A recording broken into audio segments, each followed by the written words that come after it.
안녕하세요. 나누리병원 척추센터 임재현 원장입니다. 오늘 MRI 상담소는 척추 측만증 두 가지 사례를 가지고 비교해서 설명드릴 텐데요. 첫 번째는 선천적인 측만증이 있고 두 번째는 후천적인 측만증이 있습니다. 그 두 가지 사례를 보여드리면서 이런 경우에 어떻게 치료하고 또 후천적인 경우에도 어떻게 치료하는지 자세히 설명드리도록 하겠습니다.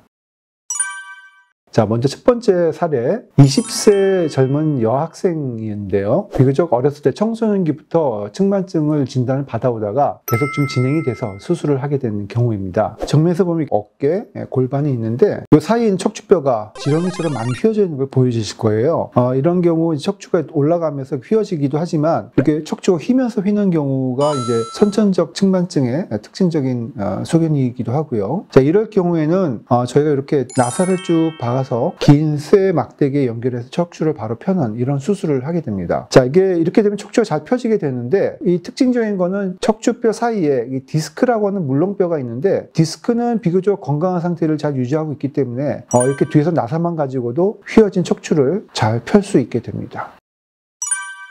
두 번째 설명드릴 측만증은 퇴행성 측만증입니다.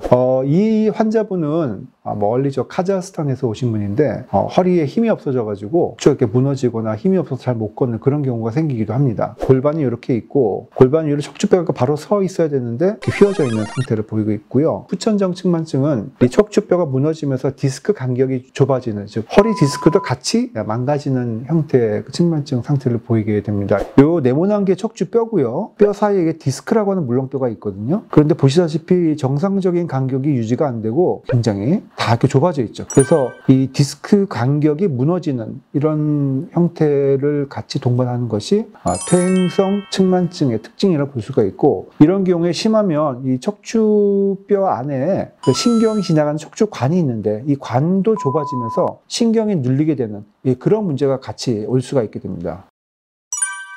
그래서 이런 경우에 마찬가지로 척추뼈 사이에 디스크 간격이 이 정도 유지가 되어야 되는데 여기는 거의 안 보일 정도로 붙어 있는 상태거든요. 그래서 우리가 이 간격을 넓혀서 다시 복원시켜주는, 여기 보시면 하얀 점 같은 것들 보이는데요. 이게 바로 그 들어간 인공뼈 앞뒤에 우리가 표식을 해놓은 엑스레이 사진입니다. 이렇게 그 디스크 인공뼈가 들어가면서 디스크 공간이 좁아졌던 공간이 다시 펴지게 되는 효과를 얻게 되겠죠. 그래서 척추경 나사목 고정술, 그리고 요 사이에 그 인공뼈를 넣어서 고정하는 척추체 유압술, 두 가지 수술이 같이 병합된 수술 방법이라고 할 수가 있겠습니다.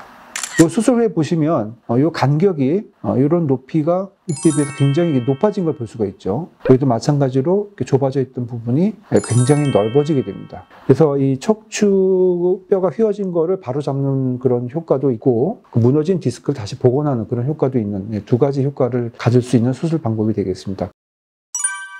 선천적인 측만증인 경우에는 사실 그 통증이 그렇게 심하지는 않고요. 그래서 증상이 없다 보니 발견이 잘 안 될 때도 있습니다. 그래서 이제 아이들이 클 때 혹시 이제 부모님들이 이제 같이 목욕을 하거나 수영장 가서 유심히 보시면 어깨가 틀어져 있거나 혹은 한쪽 견갑골이 올라가 있거나 체형이 이상하다 싶으면 병원에 가서 한번 진찰을 해보시는 게 좋을 것 같고요. 후천적인 측만증인 경우에는 말씀드린 대로 근육이 약해지면서 디스크 간격도 좁아지고 허리 통증이라든지 또 하지 통증, 하지 방사통이 같이 동반된 경우도 있습니다. 그래서 이런 경우에는 통증을 해소하는 것이 휘어진 척추를 바로 펴는 것도 중요하지만 2차적인 원인에 의한 그 요통과 하지 방사통을 같이 치료하는 것도 중요한 수술의 목표라고 할 수 있겠습니다.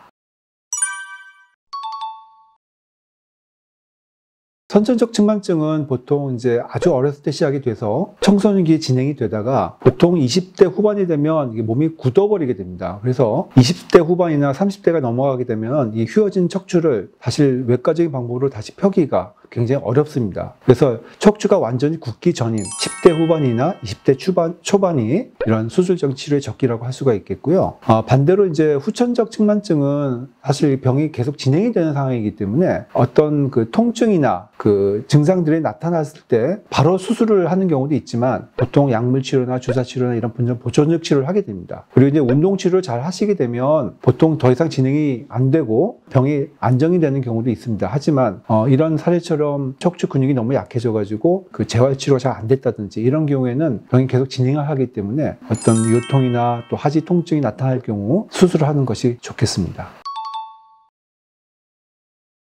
먼저 선천적 측만증 경우에는 이 운동치료는 사실 크게 도움이 되지는 않습니다. 물론 운동치료 꼭 필요하긴 하지만 운동을 한다고 이 휘어진 척추가 다시 돌아오는 건 아니거든요. 그래서 이런 경우에 보통 보조기 착용을 권하게 됩니다. 이 휘어진 척추가 정상으로 돌아오는 건 아니지만 진행을 막을 수가 있고 어느 정도 성장이 될 때까지만 잘 착용을 하면 이 척추가 휘어진 상태가 더 진행되지 않도록 유지할 수 있는 효과는 있기 때문에 보조기 착용을 권해드리고요. 후천적 측만증 경우에는 특히 이 근육의 약화가 원인이기 때문에 이런 재활치료나 운동치료를 통해서 휘어진 척추나 이 구부러진 척추가 다시 회복되는 경우가 상당히 있을 수 있습니다. 그래서 적극적인 운동치료나 재활치료가 반드시 필요하다 이렇게 말씀드릴 수 있겠습니다.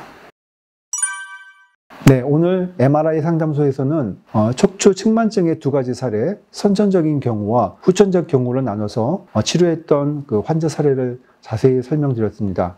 오늘 설명드렸던 내용이 많이 도움이 되셨으면 좋아요와 구독 꼭 부탁드립니다. 감사합니다.